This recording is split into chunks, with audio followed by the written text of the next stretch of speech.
Gentlemen,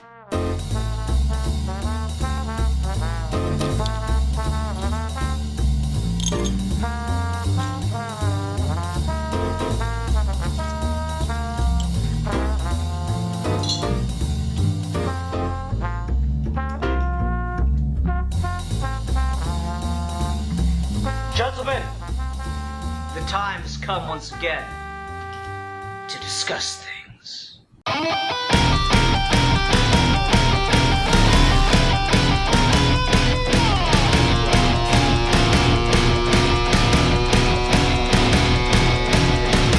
Yeah, so I had to play for the new video now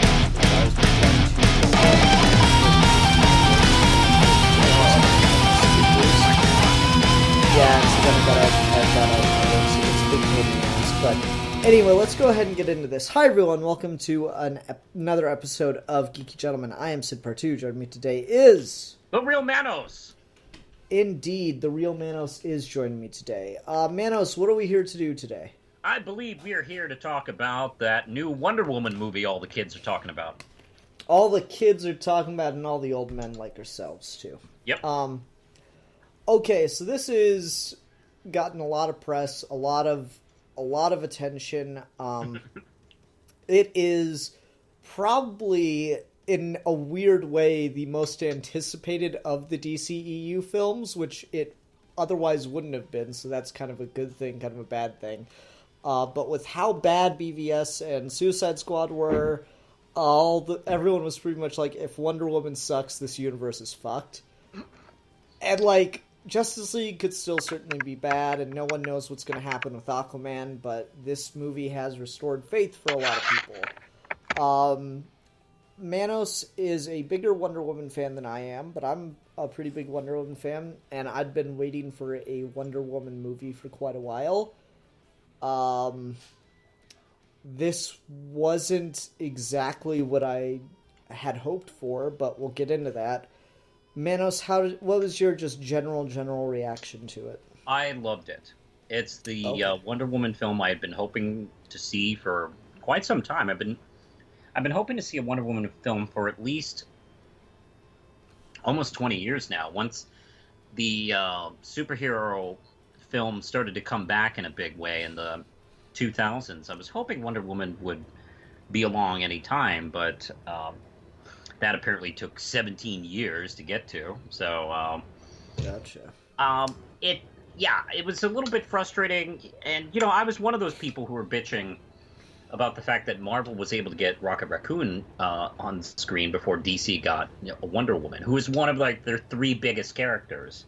Mm-hmm. And I was pretty sick of the constant excuse, like, oh hey, those two movies we did a few years back that bombed are the excuse why we don't do the Wonder Woman film. That was such bullshit, and it's looking like this film is going to be successful. So I'm hoping maybe that'll finally put that excuse to rest. God,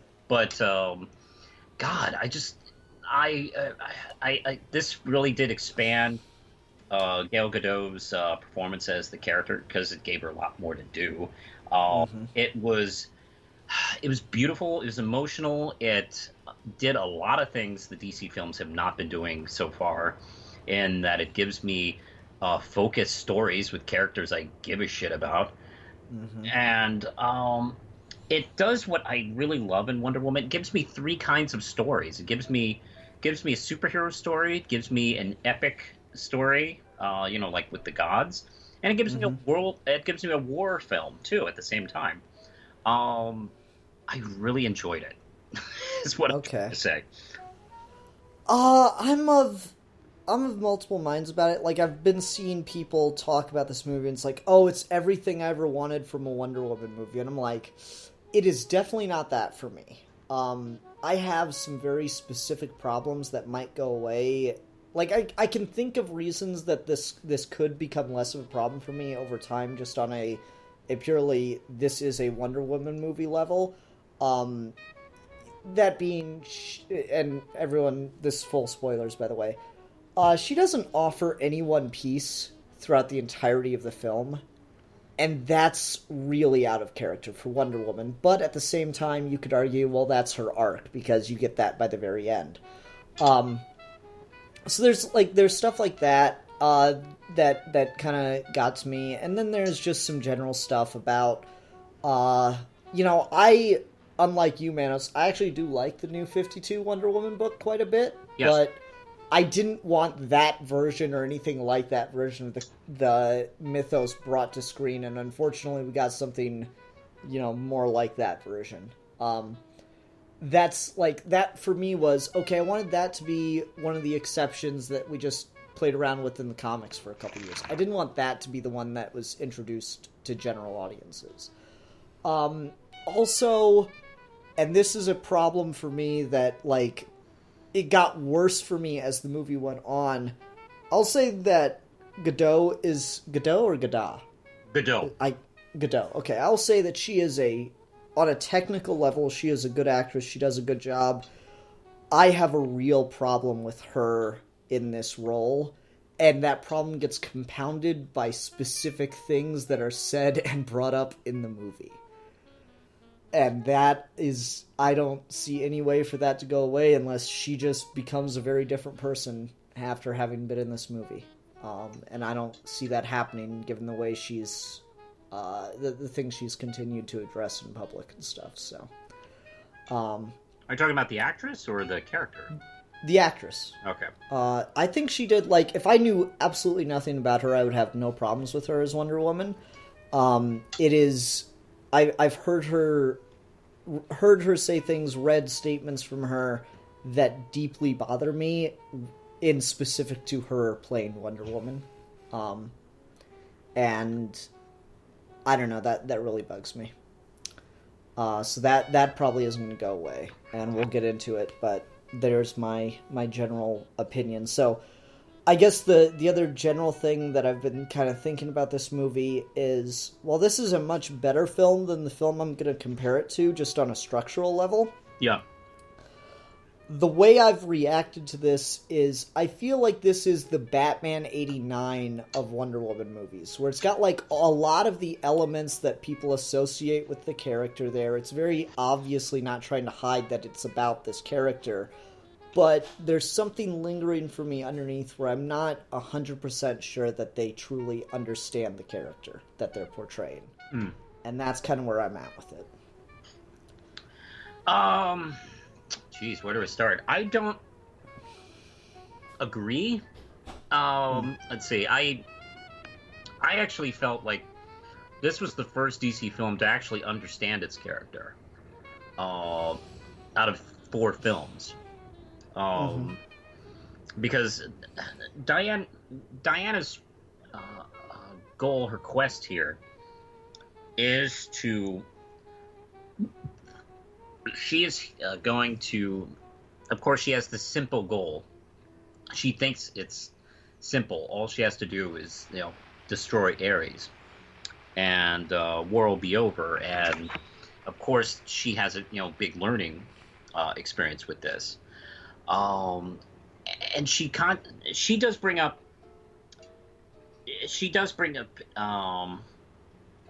protecting people, men, women, and children. She believes that this one goal will solve everything. Of course, she is up for a huge surprise at the end when she realized, like, oh, you mean the devil didn't make evil people act evil? Oh, why? Okay, people just are jerks in general.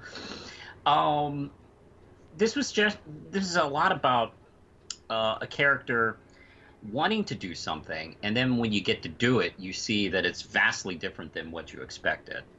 Mm-hmm.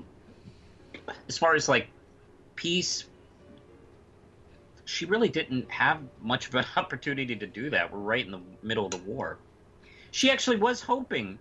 There is that scene where she walks into that conference, and Ares, spoilers obviously, in disguise of a British official, is talking peace, and she's very interested in that.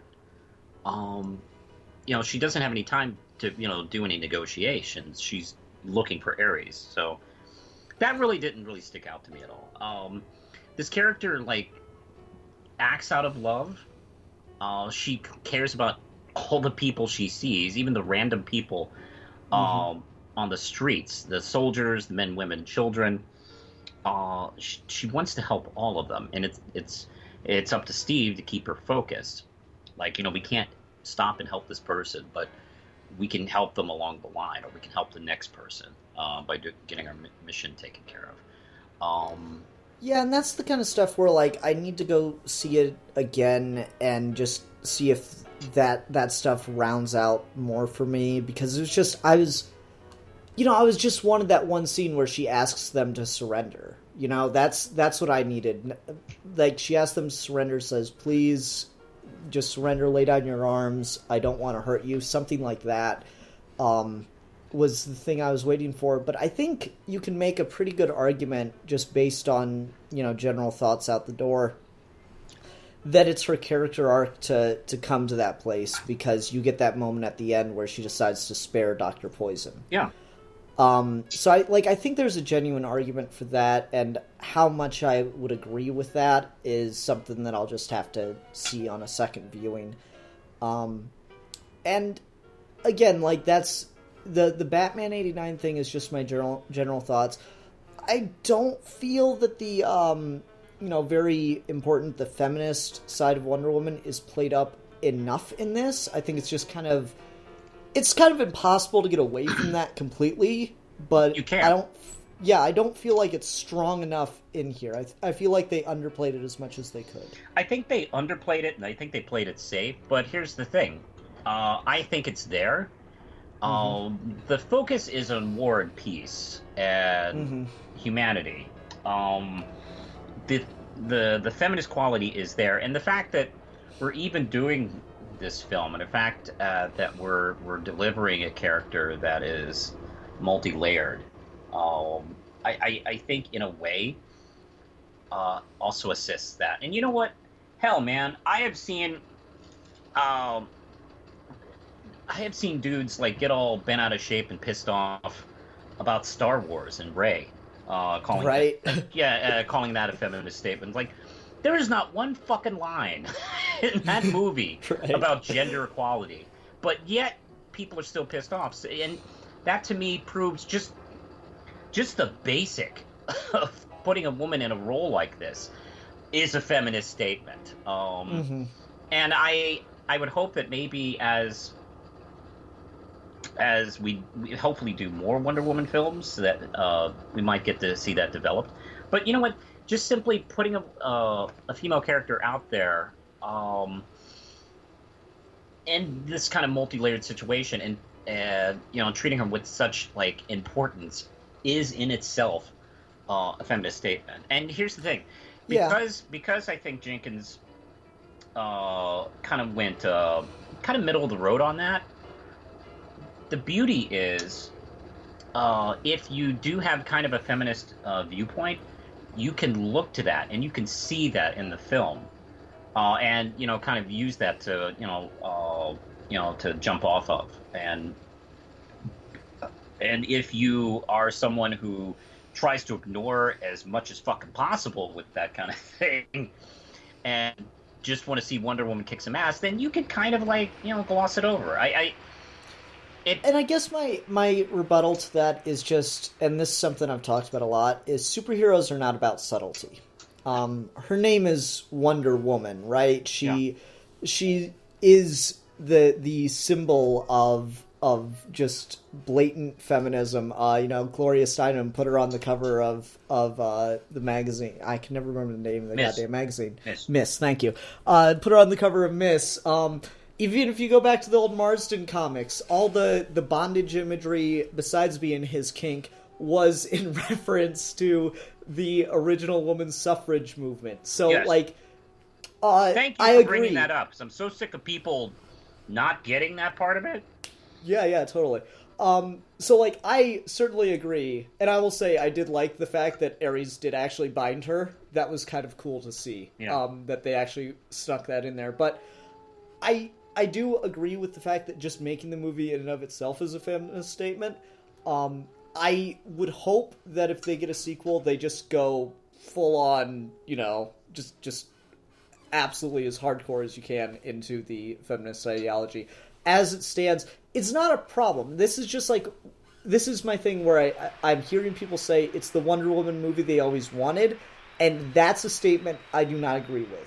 Even if I knew nothing about Galdot, that is a statement I know I would not agree with, because it does underplay in order to sell itself to a more general audience, which is, generally speaking, something that has hurt Wonder Woman over her history. When they try to, tone her down to sell her to a more general audience, that's usually some of her worst stories. I don't think she's toned down to a degree where it's insulting or... Oh, not insulting, but it's just like... Or changing even the message. I think the message is there.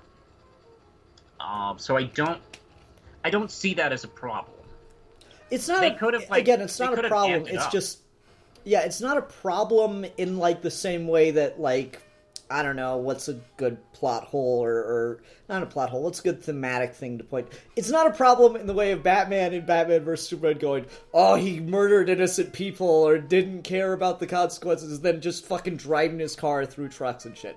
It's not like that level of a thematic problem. Yeah. It's like it's exactly like in the Nolan films where Batman's like one rule is not killing, but yet he like clearly kills people in those movies. It's like one of those things where the more you think about it, it becomes a bit of a like head scratcher. Yes. But it's not like an overwhelming thing that breaks the film. I don't want to appear as if I'm saying it that way. But like just from the tone of our conversation already, you can tell that I was attentive to this movie, and I was interested in this movie, and I like things about this movie. But again, my thing is just, it is not the Wonder Woman movie I've always wanted. And that's fair. Here's the thing, like, you are not me, so what you look into Wonder Woman might be a tad different, and in the same way that, like Batman, for instance. And, it's interesting because I've been seeing people post all these Wonder Woman things, like, old bits from the comics or whatever recently. And, like, when I think Wonder Woman in comics, these are the scenes I always go to where she, like, stops to talk and say something really nice to someone. Like, I don't know if you've gotten a chance to read the annual yet. I have not. But there's this, like, panel floating around where she offers Batman and Superman to hold the lasso with her, and she says, now we can all see into each other's hearts, and we know it is there because this does not allow us to lie to each other. Am I a danger to you? They both say no, and then after she goes away, Batman says to Superman, we've got a lot of catching up to do. Those are the kind of moments I think of with Wonder Woman, where it's like just, all dialogue. It's the sweetest, most genuinely honest thing ever. I think of like Wonder Woman spending the day with Lois Lane just so Lois can get a story about what Wonder Woman spends her whole day doing. And when she's not being a superhero, she's out volunteering and trying to save the world that way, because having the lasso on her makes her be honest with herself all the time too. And just things like that, like I can't think of a scene in this movie that fits with those kind of Wonder Woman scenes. I think about the various scenes where she has kind of interplay with some of the people that she's walking around. Like they kind of take the ice cream from New 52, from New 52, which is hilarious. Like, that's what Jeff Johns contributed to this. It's like, hey, the ice cream thing I wrote. It's funny, you go back to... Which is hilarious. That's the only thing anybody fucking likes in that first arc he did of Justice League. Is Wonder Woman eating ice cream. If you go, like, really far into the New 52 run, at one point Hera loses her divinity, and so she starts hanging out with Wonder Woman just as a person, and she hates it, and then realizes that she has to eat. And then she just, like, comes in to their apartment at one point and goes, I have discovered the most amazing treat! And she's got ice cream. And also, she loses her shit when she sees that baby, which was kind of adorable. There are touches. I I do see that character. It's focused on It's the focused quest, on and Liz. it's focused on the war because it's a movie. But I see the character. I'd agree. Like again, there are very strong elements of the character here, and again, it's like I'm not going to look at this movie and say that is not by any stretch of the imagination Wonder Woman. Yeah. It's just not a complete vision of Wonder Woman, in my opinion. I want, and Steve and I are kind of on a similar wavelength. We almost want something more in line with Grant Morrison's Earth One. I want the giant kangaroos and the purple raid. God damn it! Is that so much to ask? Let's see. I'm trying to think of where to go in this conversation. It's funny. I love that part of that character, and I love the Lois Lane issue. By the way, it's one of my favorite. Out of all the epic shit she's done, that is actually one of my single favorite issues of Wonder Woman, and I love the fact that out of the three, she's kind of the nicest person you could just sit down with and talk to among the Trinity. Maybe Superman quite after that. It's so funny. I've been a Batman person for so long when he's the biggest dick of the three. I mean, that's what's so endearing about him. Like, people go, "Oh, Damian's a dick." I'm like, yes, he is Batman's son. He's so relatable. He's a rich guy who's an asshole. Yep, totally. But, actually, no. I would counter. Like, no. Actually, Wonder Woman and Superman are much more relatable. And that's one of the things I like so much about this. And I think this is kind of a character arc and an introduction to the character. Yeah. So this fleshes her out a little bit more than the animated 2009 film, which frankly had no time. To do. Yeah. I haven't seen the extended cut of that yet. I need to probably sit down and watch that. Much like to see the extended cut, because most of my problems with the 2009 film is the time. And I mean, I think it's only like extended for more violence, so don't get your hopes up too much. Oh, but right. Well, yeah. Then damn, because that's one of that's my big problem with the film. It's like you get the feeling they gloss over some shit just because like we don't have time. We just gotta like have her see this one thing and then hate all humanity. We don't have time to flesh it out. Yeah, and I like the way that the way that Ares tries to manipulate her in this movie, I think is genuinely great. I was really worried that it was just all going to be Ares making everybody do everything, that she was going to be right from the beginning. And then when she has that moment of she thought she killed Ares and no one stopped, and she realizes, hey, they did this to themselves, and then Ares does show up. He's like, I've only given them the tools. I've never made them do anything. That is a great scene, and he's like, we can rebuild the world and make it better than it ever was before. And I really like that. I really, really like that. I question why Ares was the one trying to get an armistice, because like he has a line or something about it. It just didn't quite add up to me. But I love the way that she does say, I can never be a part of that. Yeah, that's a really, really solid scene to me. It was excellent, and I've seen countless, the Luke Emperor scene from Star Wars done quite over, and this is kind of the Luke Emperor scene. And you're absolutely right. It's very appealing what he tries to do, and she stands up to him very firmly. And you watched her entire this movie get to this point, and it's so powerful, and I love and of course, like just before you mentioned how she kills the general thinking that was him, and people keep acting evil. And that's one of the things I love so much about that movie, because not just in her story, but that's kind of a story in our culture. Like, the devil made me do it, and people aren't evil. They have Satan that whispering in their ears to make them dress naughty and listen to rock and roll music and smoke the reefers and do all this other shit. And no, that's not, even if there was a Satan That's not true. you know, and I really, it was to see that in a mainstream Western film.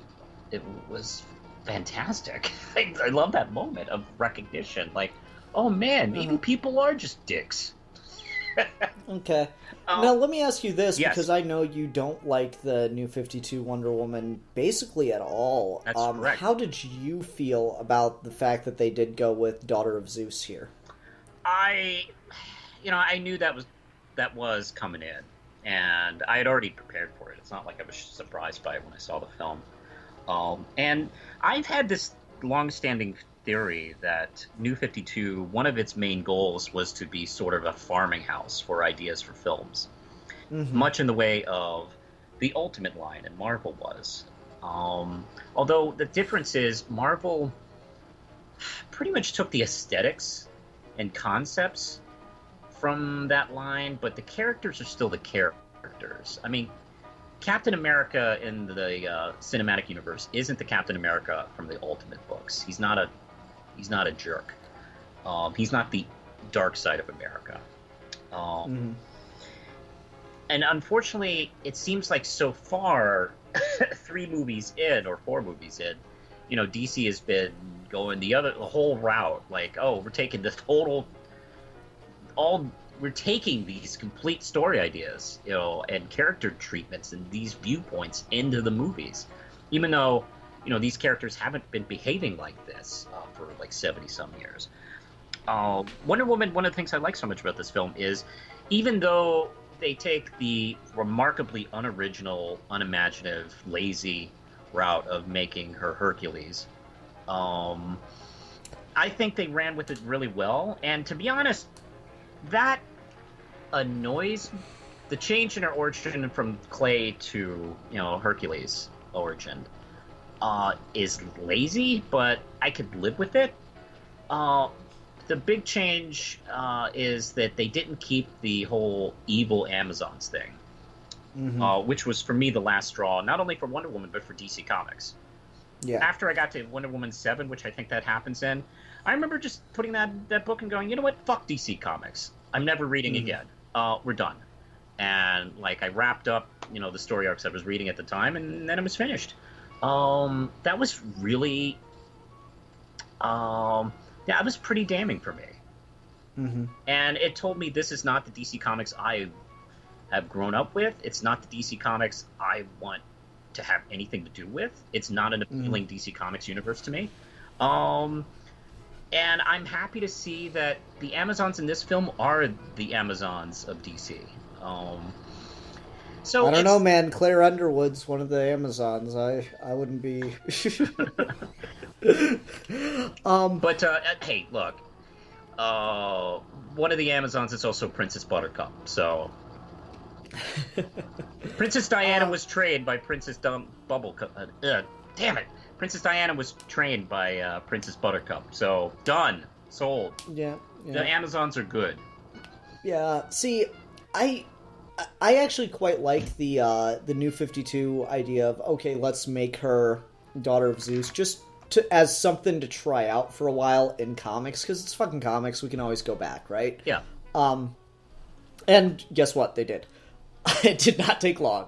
But aren't you mad about that? Because it seems like you were like, oh man, Greg Rucka totally had completely disregarded what Azzarello did. Not just Azzarello. My thing with Greg Rucka, I knew they'd go back. My thing with Greg Rucka is he's not discounting what Azzarello did only. He's if you read in between the lines of his stories, this is her only origin now. In all of continuity. And that's weird. Have you met DC Comics? I'd introduce you to DC Comics. No, that's just a really weird thing. He's even in doing that, he's even invalidating his own origin that he did for her way back in the day. So that's just weird to me. Well, he's got no choice. I mean, yeah. Regardless of all that, though, so I like the idea of just, okay, let's in the comic, I like the idea of let's make her Daughter of Zeus, because just as someone that's a big fan of Greek mythology just on its own, that makes more sense, because or just by the standards of Greek myth and heroes, how that works in that canon. There's, I think, Pandora's the only person who was ever made out of clay. And if you don't know a character in Greek mythology, you're like pretty safe if you just say child of Zeus. Like if someone says, "Who's this character in Greek mythology?" You go, "Child of Zeus." You're probably like you got like a 60% chance of hitting it. It's just so unoriginal. So maybe it's like but making a vampire movie and going, "Hey, he was bitten by Dracula." Like, yeah, what's maybe. the one thing everyone knows? Okay, we'll do that. Yeah, fair enough. I don't know. I liked it just because it was a neat little direction, and the way Azzarello wrote the gods in that, they actually came out like the Greek gods. Not here, by the way. Yeah. So I was a little bothered though, taking the subversion and putting that on screen. It would be like making a Superman movie where he's raised in Russia. Yeah. That like it's unique and interesting as a what if or whatever. It's unique and interesting as a fun thing to do in the comics for a while. To do it on the film though, that is always going to feel weird to me. So that was a little iffy for me. I don't love the way that Ares is portrayed. This is another thing that I really liked about Azzarello's run, is he wrote the gods like they were in the comics, or in the original mythology, wherein like everyone portrays Ares as like this horrible monster that just wants to cause people to go to war and yada yada yada. That's not Ares. Ares is more the god of going berserk, of just becoming, blood raged crazy on the battlefield. Athena's technically the god that would want everyone to go to war, and no one does that. So, regardless of all that, I didn't love this approach to Ares, but this is the most, this is your standard uncreative thing to do with Ares overall. But they make it work in that they kind of weaken him down and they make it so he's not responsible for everyone in the world going to war. Yeah. I like that. I wouldn't defend that. It's like, yeah, that's pretty much the most obvious thing. It's almost akin to making, it's what's the god who is the god of the underworld? Hades. Yeah. Hades, the villain. Yeah, and Hades was never the villain in Greek myth. Like, he rarely showed up for more than like 2 seconds. Yeah, most anybody in like Western culture just makes Hades the devil. It's like, it's not really his job to be the devil, and it's not even the culture. And in a way, the role of the devil is kind of taken up by Ares here, but that's been it's not the most original concept. And I mean it's right out of other things that have done in the comics. But to be honest, it works for the film. Yeah, I mean it works fine. It's just one of those things where the more Wonder Woman you read, the again, I understand why you were so pissed off at New 52, but God, the way they wrote the gods was amazing. I loved it. Here's the thing. Azzarello was such a sharp writer with dialogue too. It was great. Here's the thing that I didn't hate from Azzarello is Azzarello himself. He's an extraordinarily talented writer, and I would agree. I think I really did dig the treatment of the gods in that. It's just the complete hateful tone of the book is what turned me off immensely, to the point like this isn't Wonder Woman. And I don't want to get into reviewing New 52, but that's okay. I don't mind talking about New 52, and it's very important, and it did attract a lot of new readers, which also pissed me off. It's like, oh great, the real shitty Wonder Woman is attracting new readers. So a lot of those people are coming from that to this, and this is a nice kind of way of backing away from that. Yeah, there's a little bit of it, the Azzarello New 52 Wonder Woman in here, but it's more the classic Wonder Woman to me. It's You a know- nice halfway point for as far as I'm concerned. And the half they use from Mazzarello is not offensive to me as a fan. Gotcha. And, like, see, this is one of those things where it kind of gets back to the feminism thing, because the whole point of her being born from clay was to be a birth from a woman that, like, had nothing to do with man. That was, like, a big part of what Marsden was doing originally. It's a big part of the whole feminist identity that she was created for. And so, again, that's one of those things where, like, it's a bit of a half... I don't even want to call it a half measure. It's a bit of a just unthoroughly thought out measure as far as the feminist angle on this film. That's what it's coming down to. It's like, it's not that it's like not feminist, it's not that it's anti-feminist or anything. It's just like, it's doing what I feel like the bare minimum you could possibly do with Wonder Woman. Well, here's as far as feminism goes. Well, here's the thing also. All this film had to do was show up and be good and be competent. Oh, that was seriously my thing. Everyone was asking me, Ian, are you excited for Wonder Woman? Like, I just need it to not suck. That's all I wanted, and it did not suck. Yeah. That's all I needed from this film. Thank God. I mentioned this in my review. It's almost like when you go to a stand-up comedy night on open mic night, and the first four people are just fucking awful, and it's awkward, and it's terrible. And then that fifth person comes out and can put together some jokes, and everybody like roars with laughter. Right. This guy's great. All right. Haha. Like, no, just those first four people were terrible. And I do question that. Like, would people be responding to this so positively if BVS had been not awful? If Man of Steel had not been polarizing? If Suicide Squad was comprehensible? Hey, man, could you imagine if the first scene, Hippolyta shows up and it just freeze frames and gives us a whole bunch of like text of who she is? Oh my god, someone needs to re-edit the whole movie in the Suicide Squad style now. That needs to be a thing. But no, Patty Jenkins is a talented director who knows how to introduce characters. No, actually, I'll be honest, I think the reception to a lot of fans is acting like it's the Second Coming because of the difficulty with the first three films.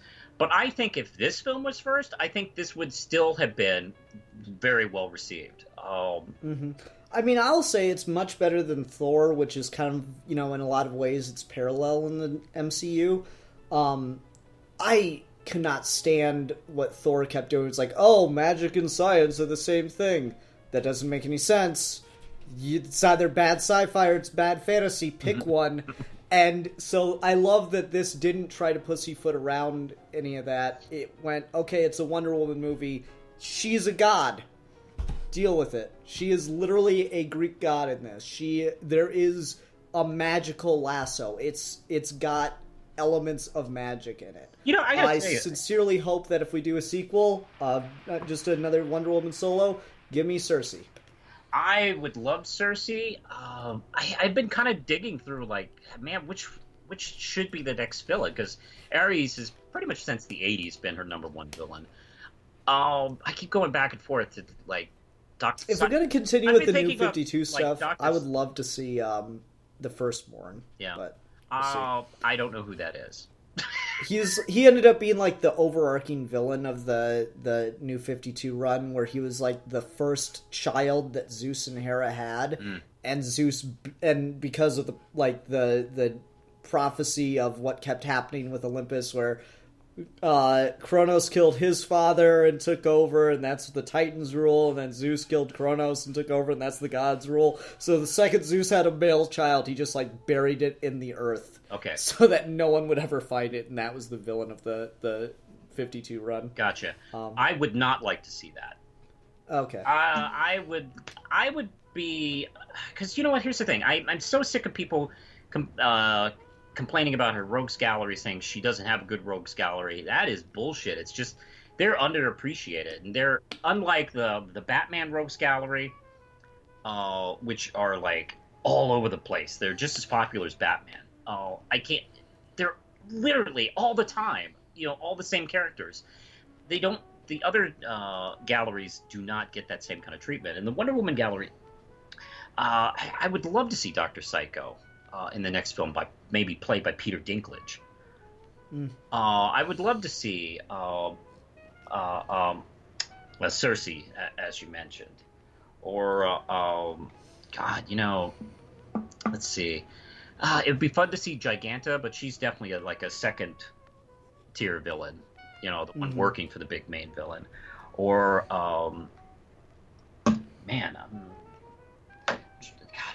those would be my first choices. I guess Cheetah would be. When I was growing up in the 70s, Cheetah was like pretty much her main villain. Like I always saw her when I'd see Wonder Woman, and that would be especially if they do the Greg Rucka take on it, where they were friends at first. I wouldn't mind that.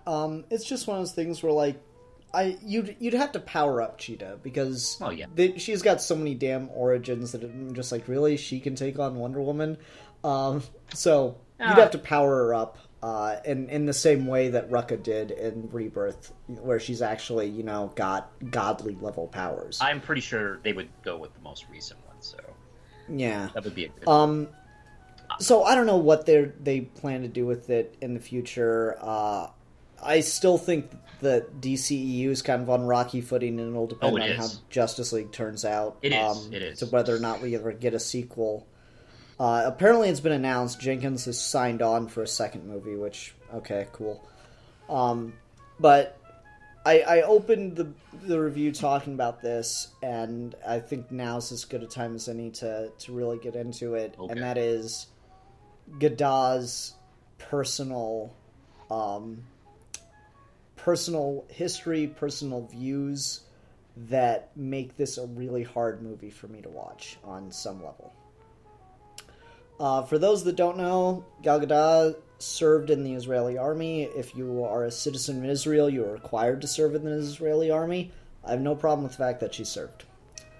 I do, however, and I have in recent years had my opinion has changed on this to my current opinion. I have a lot of problems with Israel and how it operates as a state, and to see someone who is cast as this character that believes in peace and love say things like say things like Hamas hides behind women and children, which is meant to be translated as the only reason the Israeli army kills women and children is because they're trying to kill Hamas, is really, really hard for me to hear.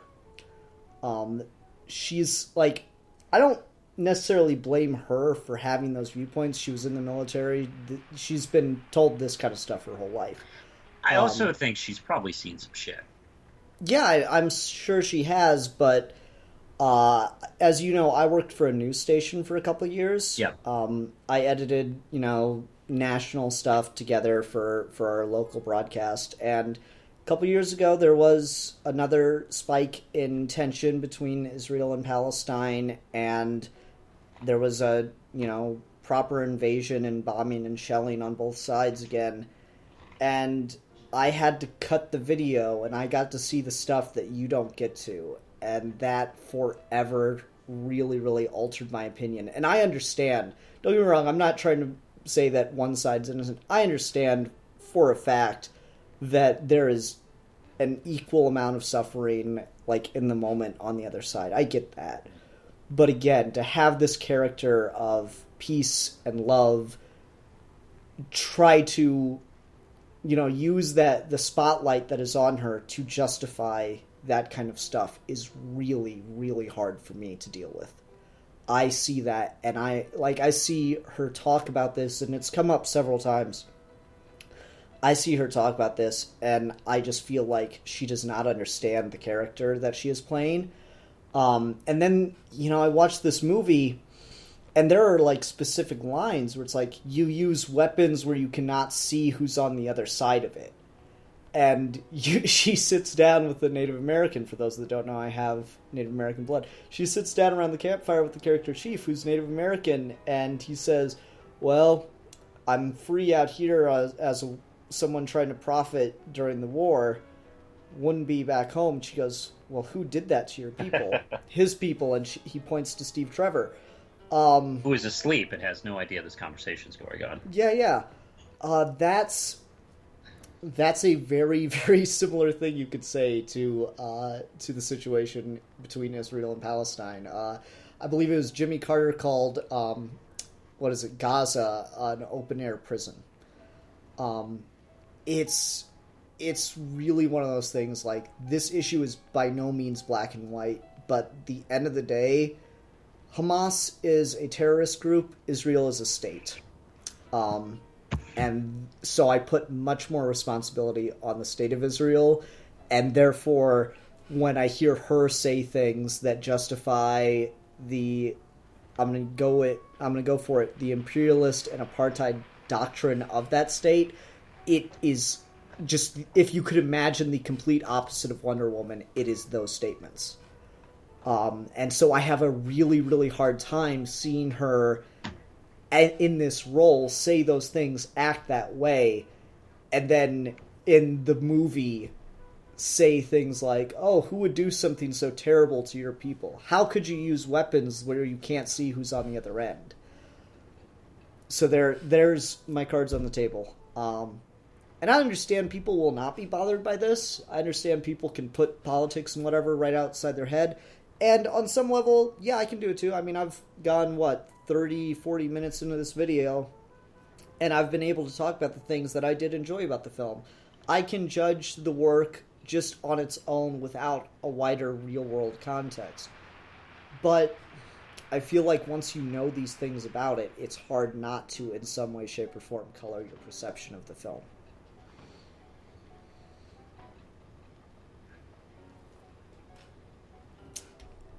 Just throwing that one out there. I understand. I am of the mindset where I can separate the performer from the performance. And I have not, listened to her talk in depth about the situation. I just from who she is, I have an idea of what her opinions would be. And of course, I am like you. I also have an understanding that it's not simply black and white in that area. I do feel like Israel has been, how should I say?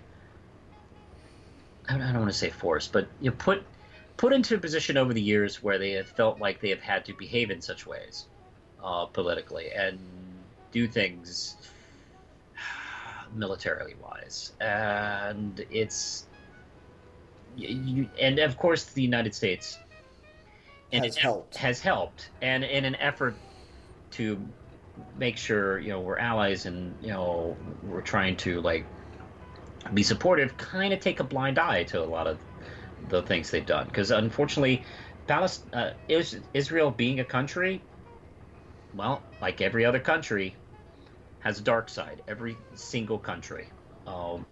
If I may agree with something Trump has ever said, is we've all done stuff. And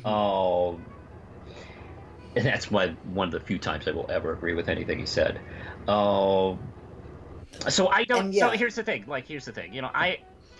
To me, I just don't let that get in the way of my enjoyment of the film, and I can't blame you and Steve if you can't get it out of your heads, and I'm totally cool with that. I get it. It's harder to watch. It's harder to watch Lethal Weapon 2 once you know about Mel Gibson. Once you know about Mel Gibson, that scene where he's acting all superior to those racist characters, even calling them Nazis, and it's yeah, I know about you, man.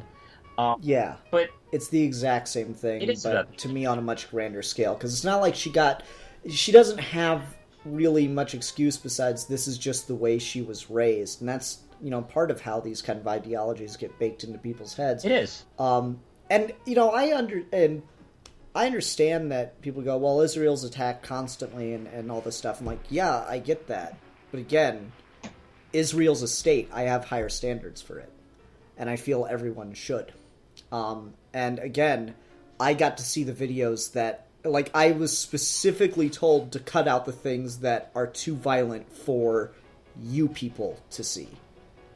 And that, like, so not only did I see the stuff, I had to sit there and watch it over and over again for a night while I was editing it. And that was a very, very transformative experience for me on how my opinion works in this. Like, so I really do get that. And again, I don't really have a problem with people who are pro-Israel at any cost. I mean, I disagree with them, certainly, but I understand why they're that way.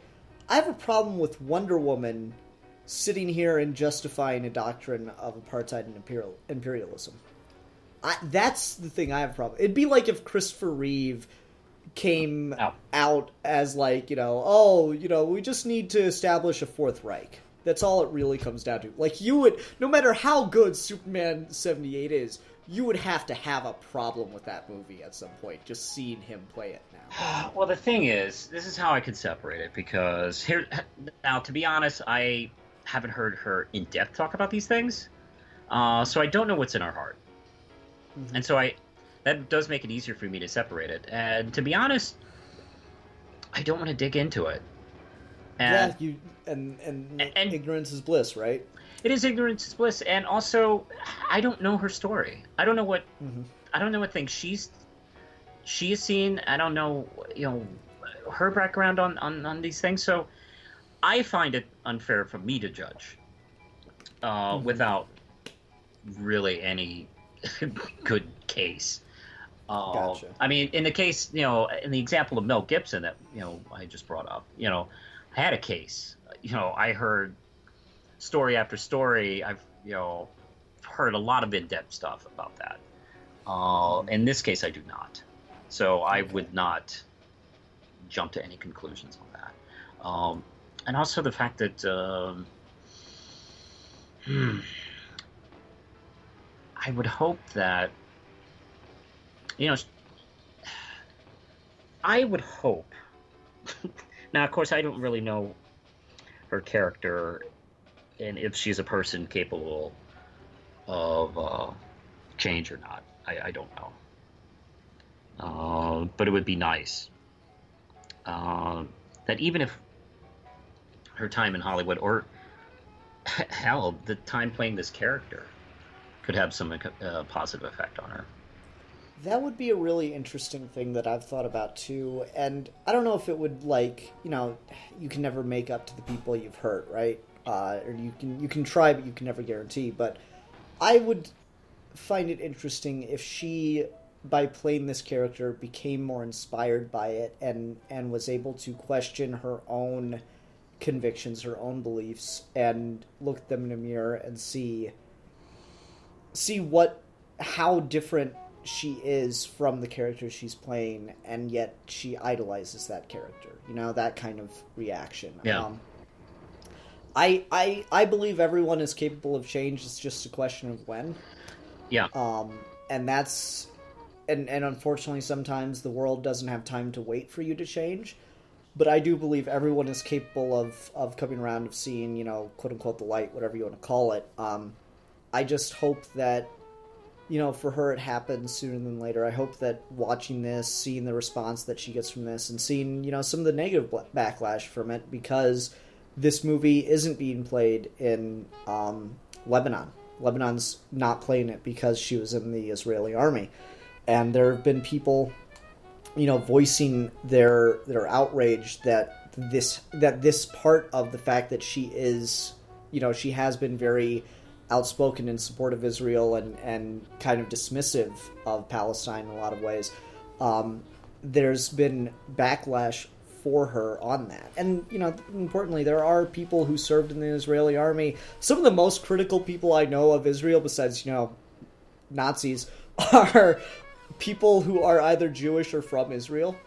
There are a lot of people in the Jewish community that are highly critical of Israel. And so I'd hope that maybe seeing some of the backlash, seeing some of the reaction to her as Wonder Woman, her as this character of peace, could potentially make her rethink her opinions on these things. I would like that. I would like some kind of development in her own personal character. It's unfortunate that the UN pulled that stupid bullshit about pulling Wonder Woman as a unofficial fictional like diplomat, because that could have been a method, because that kind of thing, like, hey, when they do an event connected with Wonder Woman, they'll call her Linda Carter to show up and talk to people, and I don't know, that kind of stuff is good. I find that stuff is good, because that's the thing, as the older I get, the more I drift away from Batman, the closer I get to Wonder Woman, actually, as a person, because I do believe in her message more than I do in Batman's message these days, and and the fact that people do deserve a chance, and people do deserve that shot, and that it's funny, I talk so much about Steven Universe, but it's funny, like, those characters have a lot in common, and their worldviews. They're also both from female warrior races too, which is interesting. So you really want a Steven Universe? Oh my god, crossover? yes, more than you should tweet to Ross Perlson on Twitter. He does all the comic book crossover images, and they're always really fun. He could probably get you some of that. Oh yeah, that is definitely, look, that would be. I want that crossover more than Wonder Woman and Captain America, which I really want that. That's my second choice. Well, the funny thing, we were just talking about this on Twitter, Comics Kid and I, apparently, like, Ross Perlson's got a whole series of Wonder Woman and Steve Rogers in an off-again, on-again relationship. Well, I mean, God. I am not unconvinced that Steve Trevor was a knockoff of Steve Rogers. Maybe. Well, I think they kind of, like, he got closer over the years. Well, the reason why her costume was red, white, and blue and had stars on it was because of Captain America. Oh, let me just say one thing about going back to the movie itself that, like, I was a little confused on. We get no explanation for why the costume's red, white, and blue in this. Or red, white, or red and blue. They don't have white gold on it. Yeah, I learned that from stupid-ass Fox News. Oh, yeah. Whatever. No, like, isn't that weird? Like, in the animated movie, they go, "Oh, we'll send you in the colors of his country." Yeah. And we don't get that at all. I don't know. It's fine. They had a lot of it's red. No, it breaks the film, Manos. Clearly, that is the straw that broke the camel's back. I had this movie up until then. I was expecting a stinger for someone to come out and explain to me sitting in the theater, but no. There's a pretty weird, like, I wasn't sure if they were going to do it, and then they ended up not doing it. When she's in the trenches and we finally get the full reveal of 100% of the costume, as she, like, turns around, puts the coat kind of up, and then turns back around and lets down her hair and everything, and we got, 100% of the costume, I was like, oh man, I was really hoping we'd get the twist, the Linda Carter tornado thing. Oh, I was so hoping for that. We didn't get it. I was like, damn it. I gotta watch. Maybe I'm gonna watch this film again next week. And like, I wonder if they maybe subtly did that. Maybe did she like spin it off? She turns her back to the camera. That's kind of like, and then you see the one guy in front of her like go what, because she's stripping. He goes what, and then she turns back around in the same direction. Okay. She does like a 180, then another 180. I suppose I was hoping Linda Carter would make a cameo in this. But when I look back at the film, it's like I can't think of where they put her.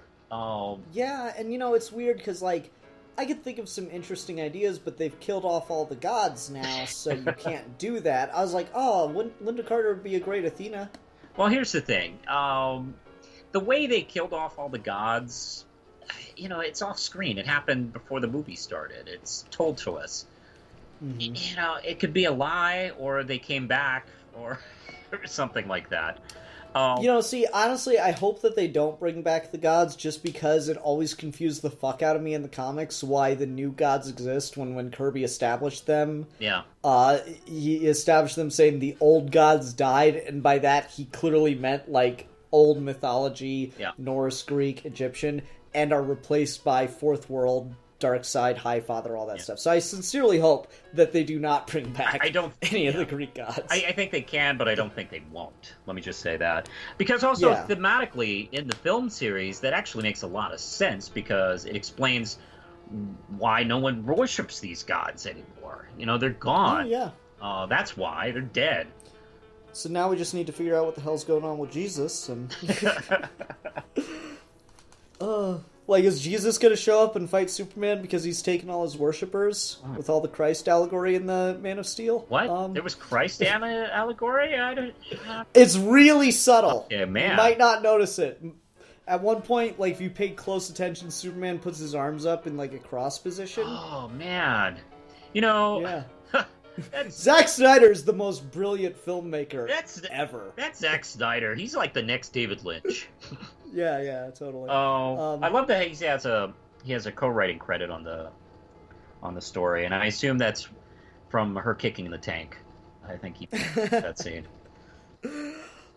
Yeah, I don't know. I'm curious to see how much of this he came up with. I'm gonna pay attention to interviews and stuff like that. But I actually, joking around, I don't think he probably did much. I think he probably has a story credit because the overall DCEU arc he worked on, so he probably gets a story credit just officially, just for all the films. Well, I know he's in the picture that they take in that town. Yeah. He cameos there, so... Yeah. Well, I mean, fuck, I would cameo. Yeah. Here's the thing. I don't know how much he wrote, but... because, I don't know, he's not a good enough screenwriter that this material is. However, he's good enough and smart enough to look at this and go, this is solid material. If you know what I mean. Yeah. Because that's one of the things I've always thought about Scott Snyder is that... Zack Snyder. God damn these two men! I know, one me all the time, to die.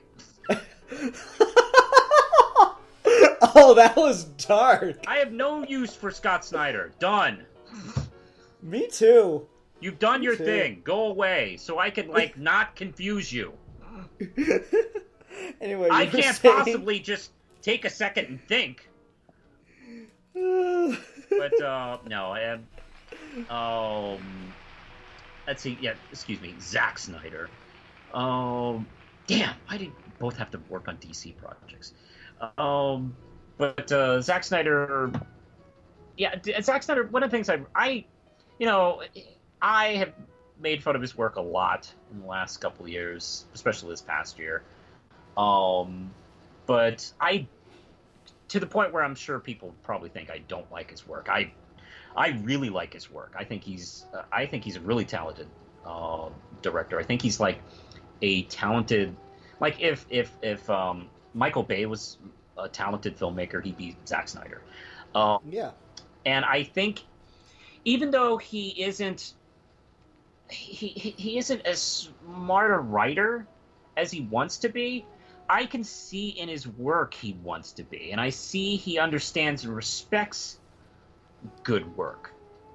Oh, I'll keep saying it. Batman vs. Superman has a lot of really interesting ideas and really cool themes. It's just that there's so many of them, and they cannot all come together as a cohesive piece. Exactly. I was watching part of the film the other day, and I was thinking this would make a great movie. Yeah. I mean, it's probably beyond saving with a fan edit, but I would be interested to see people try and fan edit that movie and whittle it down a bit. I don't think you can save that. I don't think you could save it, but I've seen some cuts of the Phantom Menace that make it much more watchable. So it's the credits and then Darth Maul and then credits.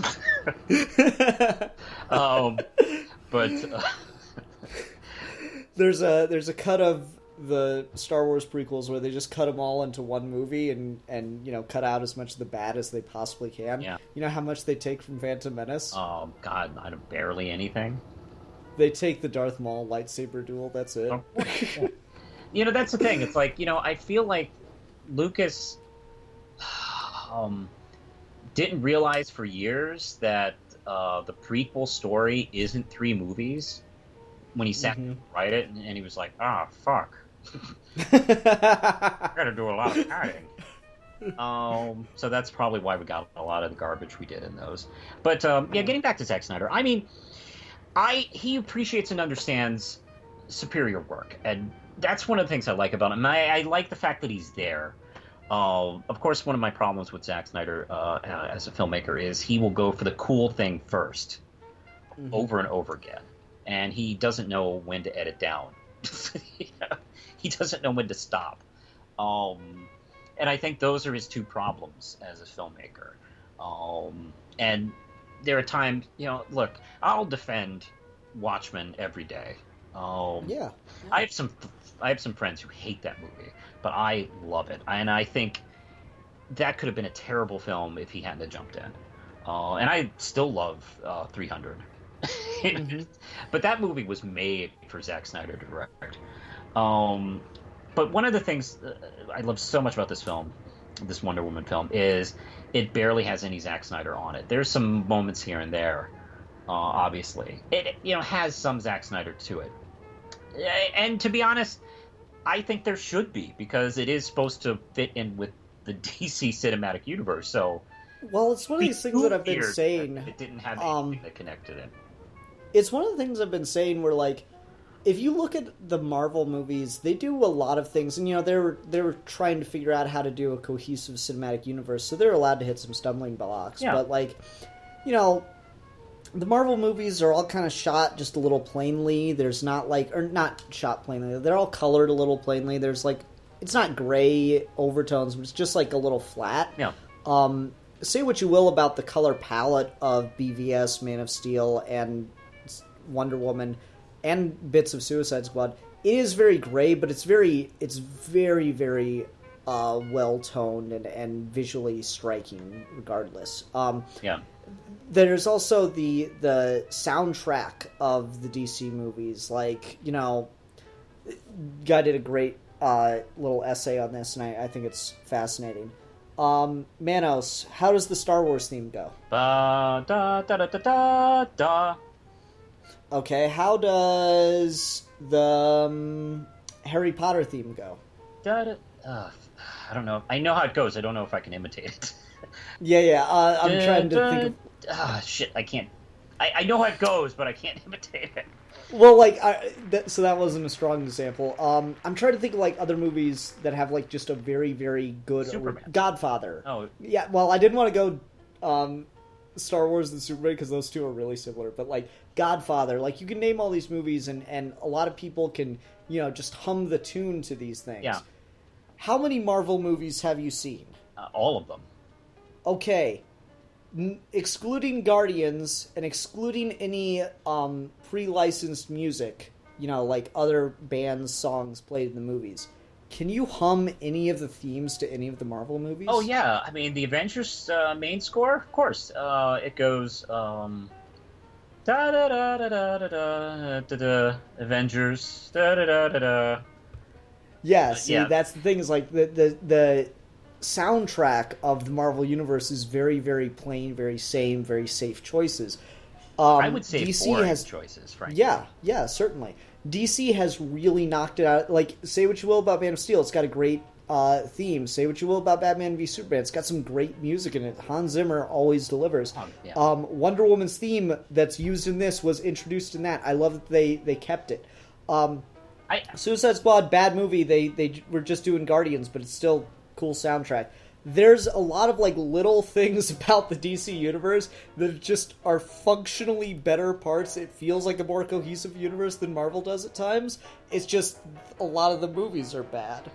Yeah, a slight design flaw. It's like, I would gladly trade all these neat little things for just a watchable movie. Yeah. Just so you guys are aware. Well, I'm glad you brought up music, because, the Wonder Woman theme is great, and it's recognizable, and I will always think of it. It really sticks with you in a way that I've been thinking about this for a while, and that we've seen this recent trend, and Guardians started it, and of superhero films using cool songs from the 70s and 80s on their soundtracks. That's because music in the last 5 years, 10 years of superhero films have been kind of boring.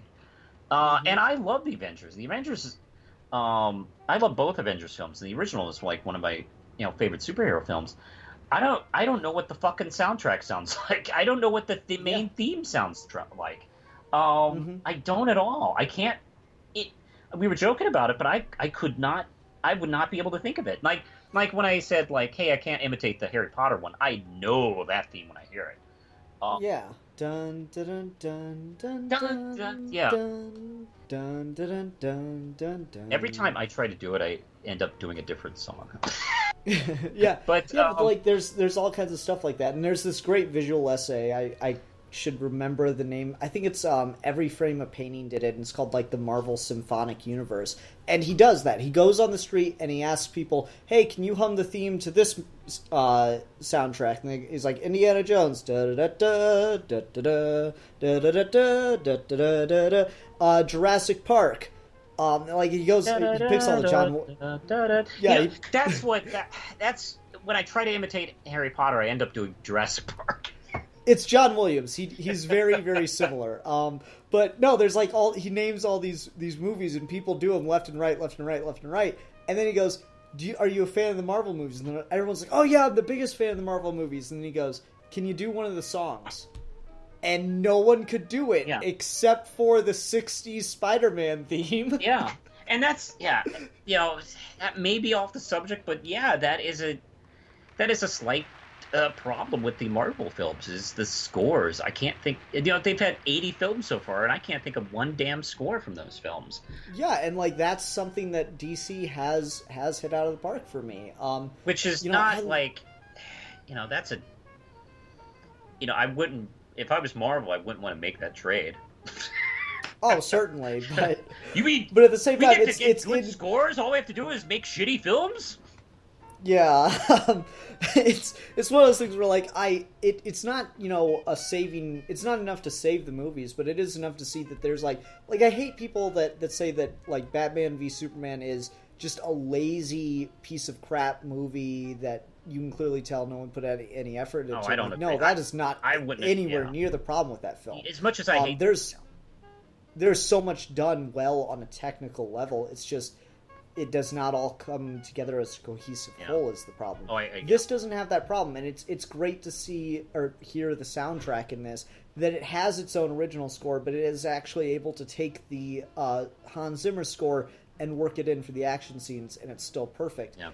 The only time Marvel, I think, has done that is with Iron Man's AC/DC music. And in the very beginning of The Winter Soldier, they play the Captain America First Avenger theme for like 2 seconds. And that's just disappointing, but man, it's one of those things. Yeah, Marvel has been much better at using already licensed music in their films than DC has. I think DC sloppily used it in Suicide Squad. In that...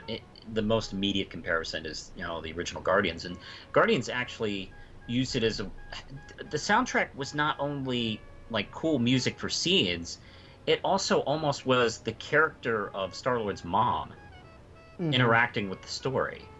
Yeah, and I think it works a lot better by the time you get to the second movie, but certainly. Yeah. Well, I knew kind of leaving the film that kind of would be a thing. But yeah, I mean, it is like her spirit is still, part of, the storyline in his world, in a very, very subtle, cool way. That's a really smart way to use the soundtrack. Gotcha. Instead of like, hey, it's a building, and then they play like, I don't know, Land of the Rising Sun or something like that, or whatever. It's like, yeah, I don't know. See that I actually like Suicide Squad more than Guardians Volume 1, even though I know it's a bad movie. I don't like either of them, to be honest with you. But regardless of all that, back to Wonder Woman, because the other like big part of the movie that I don't think we've talked about very much is Steve Trevor and then the two villains. Oh yeah, God, we've been spending so much time on other stuff. I love Steve Trevor in this film. I knew there were so many people who were like hand wringing concerning this film. I felt pretty confident. My confidence started once he was cast. Which is weird for me because, I pay more attention to directors than I do actors because, some of my favorite actors have been in completely shitty films. It has nothing to do with some people, like, don't think of it that way. Like, oh, hey, man, Samuel Jackson's never in a bad film. Like, yeah, he's in... Oh, yeah, he's in a lot of bad movies. Yeah, I mean... Has no one seen Deep Blue Sea? Yeah, it happens. They don't make the movie. And sometimes the movie is different when they sign on than the one that ends up on the screen. Yep. But I don't know. There was a level of confidence in this movie that I would just hear, like, just the tidbits and news bits about it. And Chris Pine was one of the things, and I was like, God, that's a solid casting for Steve Trevor. Because Steve Trevor, unfortunately, he is almost like the male Lois Lane. Where he is a great character, but people give him shit, and he has a shit reputation, much like Lois does. And, there's some people tend to, like, treat him like, he's either some kind of pervert or emasculated Ken doll or something like that.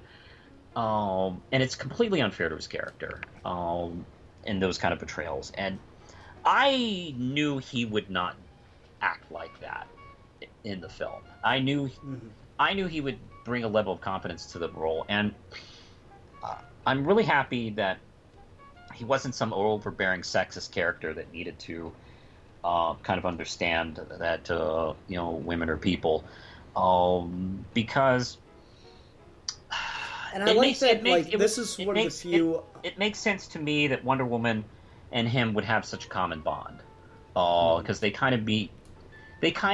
understand each other pretty well. And I have sometimes wondered if, Steve Trevor is a little bit of Marston, his avatar. Gotcha. So, I like one of the...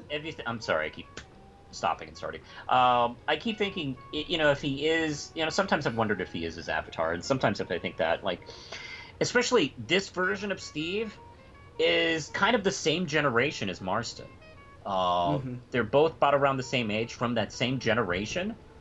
And he would have come from the suffrage movement, and he would kind of have more of an open mind to such things, while still being a cool, tough guy.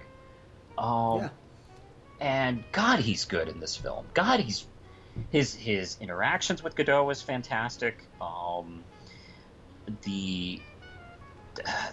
course, we've seen this. I hope you've seen the movie, but his last scene is really good. And oh yeah, and that is really tragic to see. And I love that he gives her the watch. That was pretty good. For me, I think that one of the things that one of the few like really good show don't tell kind of feminist moments we get in this is when they're on the boat and Steve's trying to be like really polite, and he's like, oh, well, here's a bed for you and I'll go sleep over here. And she's like, why? She just doesn't understand like the whole chivalry thing, and she's not assertive about it or anything, because she at that point has no interest in him sexually, but she's just very like confrontational in a kind of a passive way, which was pretty fun to see, because it made him confront his own understandings of gender roles. Yeah. And gender roles speaking specifically to society. So I really like that. Like, there are, again, this movie is not devoid of feminism. It doesn't step around feminism. It just does like the bare minimum possible. That is a fantastic example, actually. Yeah. And so there's a lot of stuff like that. I like that they don't at any point, like, they clearly mention that Galdot is very attractive, which, yes, she is. And at the same time, though, they don't emphasize her sexually at any point. Like, it would have been in probably a lesser director's hands. the scene where her and Steve Trevor hook up probably would have been lingered on. We would have seen like clothing getting taken off or something. Michael they Bay, kiss and, Wonder Woman. Yeah, they kiss and we go immediately outside the hotel room. Yeah. That's good. Yeah. Okay, yeah, I like Steve Trevor in this quite a bit, too. I thought he did a pretty good job. I liked that he's, like, a little too overconfident. So she goes, would you say you're an average man? He's like, no, I'm above average. Just don't bring that lasso anywhere near me and ask me that question a second time. Like, that was pretty funny, and then that keeps coming back. Like, that was enjoyable. I thought he was really well done, just trying to balance around Wonder Woman left and right, and I like that they don't shy away from the bondage stuff in this. Like, we get little hints and nods at it. Like, when they put the rope on him and stuff, he goes, wow, that's hot, and it's got that double entendre. And then when Wonder Woman takes out the guy in the bar and I can't even remember his name, the one dude that speaks all the languages, he goes, I am both frightened and aroused. That was really, that's really on the bondage thing. And again, I was impressed that they actually managed to get Wonder Woman in a movie bound at, like, the climax of the film, pun intended, at the climax of the film, and have her break out of that bondage. Yeah. That's a very Wonder Woman thing. So, again, it's not the perfect Wonder Woman movie, but it is definitely a Wonder Woman movie. Yes. It's not like they just made Batman, but made him a chick or something like that, which is something I think people are worried about. I think some people, yeah. I would definitely agree with that. Before we move on to the villains, I want to give a shout-out to Etta Candy, who I was very happy to see in this film. I wish we'd got a little more of her, but what we got was fun. I think so. I think I could have gone for a couple more scenes, but, man, I mean, I'm glad she just wasn't shot in the face in the first 2 minutes. That's because you don't understand real filmmaking, man. Yeah. This is why you're not a famous Hollywood director. Like, this film takes this, this fun, goofy sidekick, and has fun with her. And she, contributes to the film here and there. And, it owns it. It doesn't act like it's ashamed of her or anything like that. And I love her interactions with Diana. Yeah, and, like, she's got some fun banter with Steve. Like, love that, Steve puts the glasses on her, and she does the total, like, modern-day line, but it totally works. He goes, oh, yeah, put glasses on her, like she's still not the most attractive woman you've ever seen. That was really good. I know, and that line where she, shows her what corsets are. She's like, I don't see any use for that. And she's like, well, some of us have bellies. Yep. And I love. Like to... Oh yeah. The line was like, it's to tuck your belly in. Why would you ever need to tuck your belly in? Said by someone who doesn't have a belly. That was that skinny bitch line right there. Oh yeah. There's God, I don't know. It's it's funny. There's actually that reminded me of a line in Charade with Audrey Hepburn. Actually, oh yeah. Where there's a fuck that skinny bitch line in that too at the beginning. And also she even like stops that one spy from getting away because she's holding the sword. It's like good. That's kind of like the old school Etta Candy in that way. Because in the comics since the 80s, she's gotten more and more serious as a character. Yeah, even in the Rucka thing, that's what she's doing. Yeah, that's like right. She's kind of got like an Amanda Waller-esque role, but she's not evil. Yeah, she's like the nice Amanda Waller. And, they're sisters.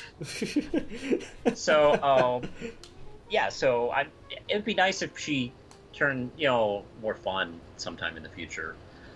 Well, I don't know if we're ever going to go back to this era. Like, what's been announced about the sequel, if it does happen so far, is it will be contemporary. Oh, I'm sorry. I was speaking of the comics. Oh, gotcha. But I'm also happy she was fat. I mean, there's this weird thing since fucking David fucking E. Kelly made her a skinny character, and then New 52, I guess, banished all fat people into the Phantom Zone. She was skinny for a while in the comics. It's like, man, you're totally not getting this. So I'm really happy, like, she's fat in the comics again. She was fat in the film. Like, thank God. It's like, please understand, like a portion of this universe, and this film does. Going back to my constant praise for this movie. All right, you want to get to the villains? Oh, I did want to say one other thing that I think is kind of undeniably a weird problem with this. What happens between this and before she gets the picture back in Batman vs. Superman? Because she's, like, seems to be abandoning people and not caring what happens to people in BVS. But at the end of this, I don't see where that character comes from. Well, and we got like 70 years to play with. I'm just... Yeah. So that means we may have had 70 years of adventures and ups and downs and highs and lows. And I don't know if these films will tell us, but maybe it's possible she was going through a lull. And the coming of Superman kind of, like, unlocked some things for her. Maybe. Like, it's one of those things where, like, should you can't be doing really... this. Yeah. It's one of those things where, like, we can't really go too far. I don't know, maybe it's just, no cameras at the time or whatever. But, like, we can't have her be a world-present superhero before Superman because everyone freaks out when Superman shows up in Man of Steel. Yeah, because why didn't everybody go, hey, man, that's like a male Wonder Woman. Right? It's like a Wonder Man. Yeah. We're going to call him Superman? But he's got like an S on his chest. Maybe we should call him Superman. Okay, yeah, that's fine. It'd be great if we could get some sort of flashback to that. Have somebody say that. Like, oh, man, this is like... there'd be like, men's rights groups going, oh, finally! A male superhero! What was your reaction? We'll get back to the villains in a second. What was your reaction to the whole fucking people bitching their asses off about the women-only pre-screenings? It's ridiculous as fuck. I am constantly embarrassed by white men. And that'll be another chapter in ongoing embarrassment. Holy shit! It's one theater, doing 2 shows. And they did more shows after that. Maybe it's a way to say fuck you to those guys. This film has been a long time coming. There's been this active distance Hollywood has had with female leads, not only in superhero films, but films like this. And there's been this constant issue of getting a Wonder Woman film made, and there's been starts and stops, and it's been frustrating. And women are in a place right now where they feel like their backs are kind of to the wall culturally and publicly.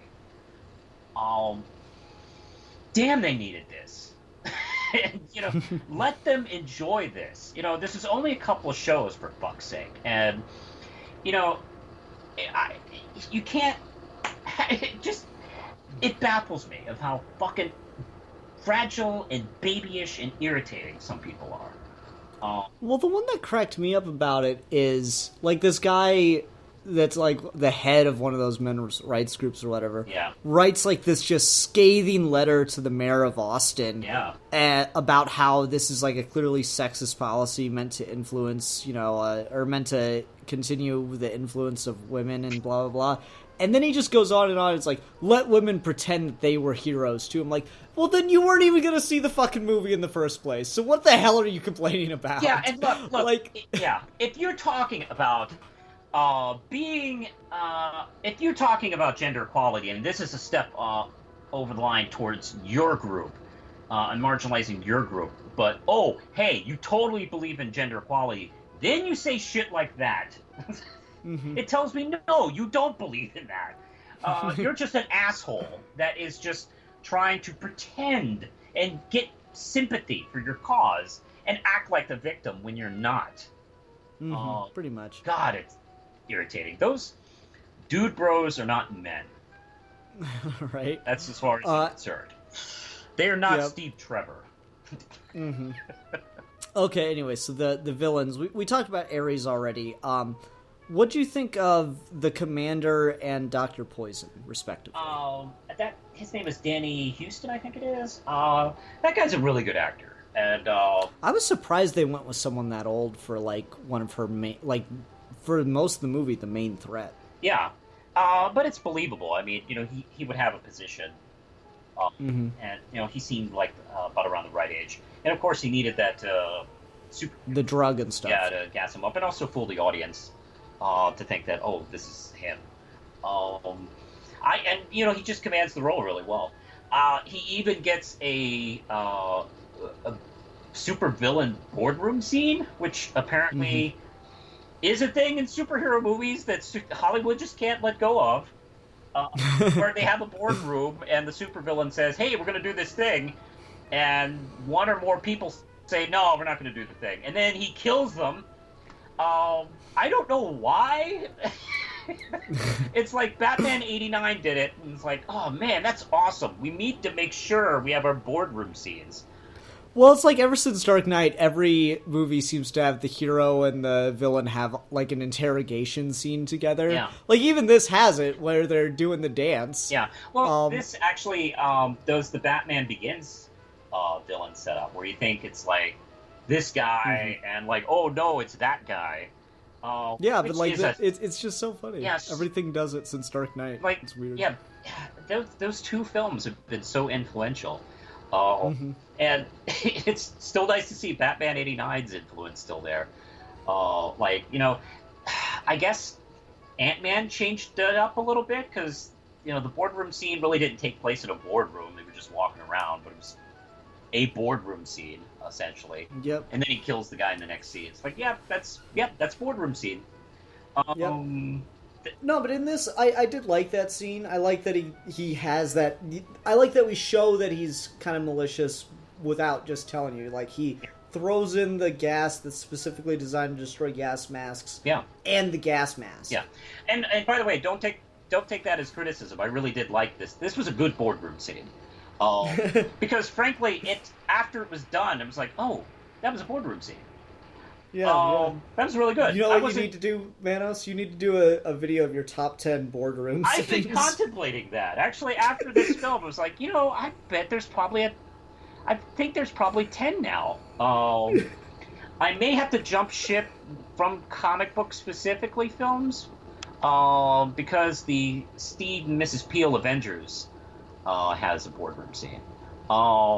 I would say that the one in RoboCop counts, too. That's true. Dick, you're fired. Well, no. We have to go from boardroom scenes from '89 and up. So, yeah, I know. That's my. But I love Dick, you're fired so much. Thank you. But no. That doesn't apply to the rules. The scene has to come in the middle of the film, and it's the villain telling plans, and someone says no, and then they kill them. Okay, those are the criteria. All right. Yeah. And Spartan I like has that scene quite a bit. Norman Osborn kills the whole room of them in the next scene, but. Yep. But that was actually a really effective scene, and it was a good kind of bit like watching him and Poison work together. Dr. Poison was interesting. I wish we got just a little more time with her, especially given the moment that we get at the end. Yeah. Where, Ares offers her up for death. Like, we almost needed, like, the scene where Wonder Woman goes to the village that had just been gassed. I really would have liked something where Wonder Woman could have seen her smiling about her work at that point. Just something where, like, this is, in Wonder Woman's eyes, the most evil person. I suppose so, but I'm not sure how necessary that would be. I mean, what we got kind of gets Wonder Woman in that mindset position. She knows who he is. True, it's just like, I don't know, I feel like a lot of her development went to the Colonel for the fake out for Ares, I did enjoy, even though she doesn't have, I don't know, I shouldn't say too much to do. She does a lot in this film. She doesn't have too many seeds kind of to be really chewy. I don't know, maybe not that either, because she's really quiet and creepy, and I really enjoy that. And the character is kind of creepy, but kind of bigger in the comics. And here she's got that creepy ass kind of Fan of the Opera type of mask. Yeah, that's how they used to do prosthetics. Yeah, exactly. That was what I was thinking of. Actually, it's like, oh my god, that's pretty similar to that. And just she has that mouth open a lot, and she has moments of just quiet where she's thinking. And yeah, she's really effective. She doesn't have too much like Jim Carrey Riddler chewing scenes, but oh boy, is she really good in it. Like, I just would have liked, it's weird because she's kind of the parallel to Steve Trevor in this in a lot of ways, more than she is Wonder Woman, but she gets that last scene. The last time she's important to the story is when she's there in front of Wonder Woman at her mercy. Yeah. It's a great scene for Wonder Woman. It's just like, I don't know, I felt like I needed just a little bit more from her to see just how evil she was, because like you get moments of it, but it feels like her evil's more just like empowered through the commander than her just being completely evil on her own. Yeah. Well, actually, I don't know. When you think about it, like she doesn't know anything about her as a person. She's just seen her work. Just sees her evil, and even with that, she's able to grant her mercy. True. Which I think says a lot. Because it's like, maybe I think that says more about Diana in the fact that, she didn't have any, I don't know, like buddy scene with her beforehand or anything like that, where she got to see a different side of her. No, like she's only seen this horrible, fucked up, evil side of her, and she still grants her mercy. Well, that's the thing I quite like about that scene is it's in that moment that we see what's underneath the prosthetic. And so it's literally when she is at her most vulnerable, both physically and just emotionally, because she obviously hides that part of her face for a reason. It's in that moment that Wonder Woman realizes how human she is, and that's why she spares her. Yeah. I really like that. That's a good Wonder Woman kind of moment. And it's showing, not telling. Yep. There's no big speech about why she's got to spare her or anything like that. So yeah, that's where Christopher Nolan would put a huge speech in it. Yep, probably. I mean, there's a speech there, but it's Ares' speech and not hers, which is good. Yeah, and it's saying a different kind of speech. Yeah. It's the Emperor Palpatine, like, hey, kill him. Strike him down, and you shall become more powerful than you can possibly imagine. Wait, maybe I can. I will say one thing I genuinely like about this movie, just as a superhero film compared to others, is we slowly ramp up her power scale throughout the film. Yeah. In a way that we don't with a lot of other things. Like, you think back to Spider-Man, or even just back to Man of Steel, we see Clark already has all of his powers except flight, and then he just learns flight within the first act of the film. Yeah. In this, like, she's, really well trained. She's got the combat down in the first act, and then towards the end of the first act is when she, learns how to jump and that she's, like, actually really strong, like Hestia had kept telling her. But then, like, we don't quite know, like, how strong she is, and she doesn't. So as it goes on, and every time she's in action, the action scenes actually get bigger and bigger and bigger until we get the scene with Ares where she finally flies. Yeah. I thought that was really cool. That was actually wonderful. Yeah, it's a good movie. Yeah. Yeah. It's like it's a good movie or something. It is a relief, because, God, I can't tell you how many people, like, have, like, shit on me, shit on some, the very nice people at Geek Pollution, like, your DC haters, listen to you, shut up. It's like, no, like, we love these characters, and we love these films. We want to love these films. We want to give them a chance. And, I am so relieved that this film is good. And I can, like, talk about it, and I can, like, reference it, and I can, I can point to things I like about it. It's just great. It's a relief, and that's probably part of kind of the reaction you're seeing right now is like this overwhelming, like, thank God we did it. Yep, and that's kind of where I'm at with it too. Is like there are definitely things that I think I'll always have a problem with this movie for, but I am just glad that Wonder Woman, like general audiences, aren't going to have that problem. So I am just glad that Wonder Woman got a movie that's, you know, it's not the Wonder Woman movie that I've always wanted or anything. There's still time, but it's clearly not. You know, it's not Wonder Woman. Yeah. It's not like they just made a movie where it's all Wonder Woman kicking ass and taking names. No, it's got a very Wonder Woman moment in it. It's got a character arc, I feel. Again, I need to see it a second time.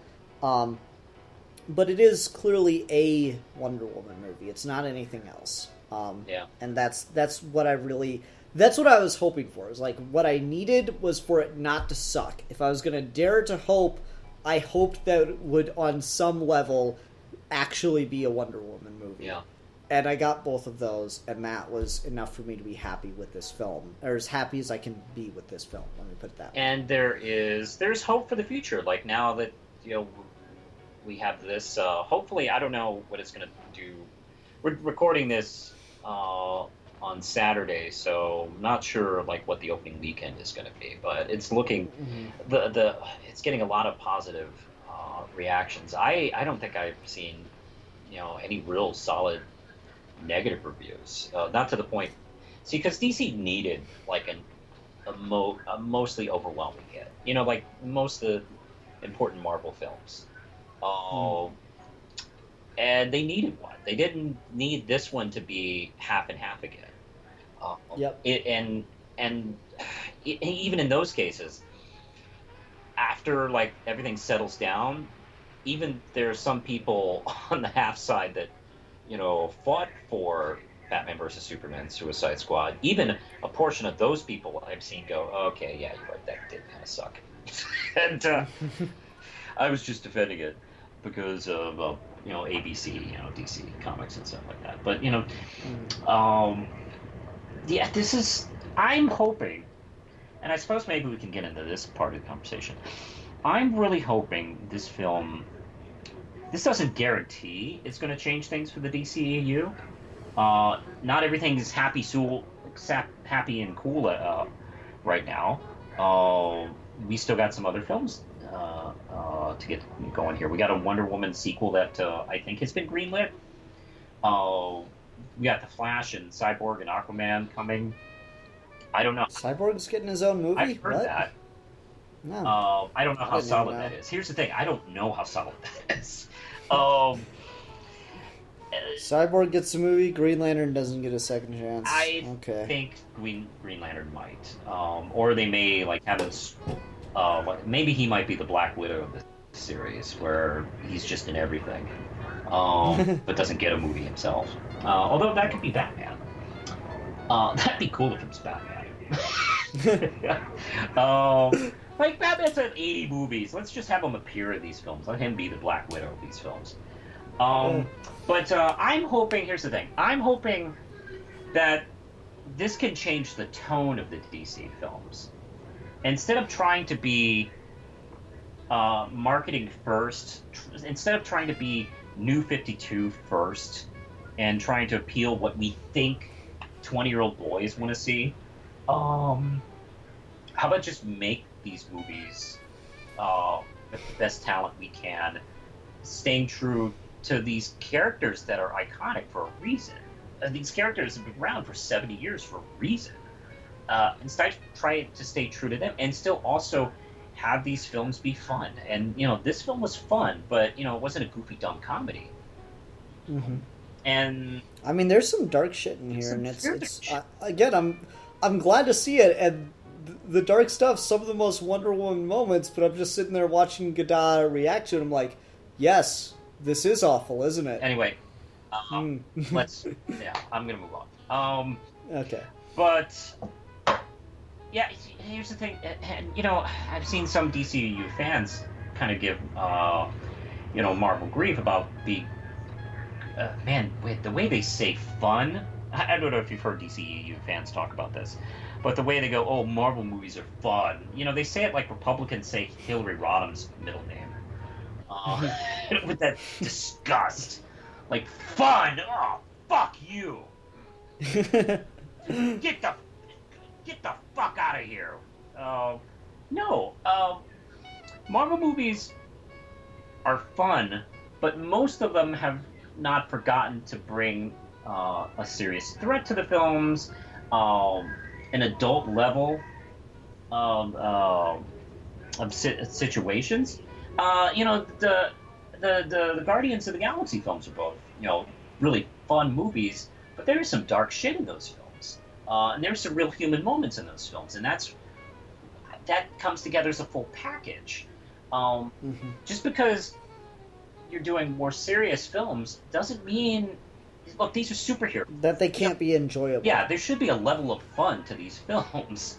The Crow is the darkest of superhero films. That's a fun movie. I enjoy the shit out of that movie. It's dark as hell. It's literally dark. There's sometimes I can't see. But it's fun. And gotta turn up the color and contrast on the television. Yeah, but that's something they need to recognize, and hopefully, I am hoping the reaction to this film will set the tone for the DC films to come. Because I know the films that are along the line, I think Aquaman, I don't know how deep they are into making Aquaman. Flash keeps changing directors. So this could definitely affect things for the better. I just hope. And that's part of what makes DC characters so great, is hope. So... Yep. And honestly, I've always been more of a DC guy than a Marvel guy, but I will admit, as much as I wanted, like, I defended Man of Steel for quite a while. Then Batman vs Superman came out and made me realize, okay, I'm giving that movie way too much credit. No, because that's the thing with those movies, is there are things that are undeniably there. It's just whether or not you think it's fully delivered on. And seeing Batman vs Superman, I realized, no, it's not. I'm giving it too much credit. I defended that movie for a long time, but these movies have somewhat of a more larger than life, more serious tone to them, and I want that to be a thing. I am cool with DC trying to take that approach of, we're going to do some of the stuff that we don't feel like we'd see in a Marvel movie. And please, yes, just make it good. That's all I want. Please do that. I don't need a joke every 2 seconds, but at the same time, there's a way to... You don't have to have Superman say sometimes no one can stay good in this world or whatever. You don't need that. Everyone kind of universally agrees the best moment of Batman v Superman is when Wonder Woman shows up and Batman's and Superman goes, "She with you?" And he goes, "Oh, I thought she was with you." Everyone kind of universally agrees that's the best moment in that movie. And I'm cool with jokes like that. I need that kind of stuff in my DC movies, and I'm cool with walking more of a line that leads to the serious. But we need to focus more on just making a good movie first before we focus on what kind of tone we're gonna set with it. So that's all I got on this. You ready to go ahead and go on to ratings? Sure. Yes. Okay, I'll go ahead and start out. I'm going to give this movie a 3.25 out of 5 God Killer swords that aren't God Killer swords. I'm going to give this film 5 out of 5 tiaras. Nice. I really love this film. Cool. All right, everyone, thanks very much for watching. Until next time, I'm the Philosopher. And I'm the Realist. And we are your Geeky Gentlemen. And we will be discussing things.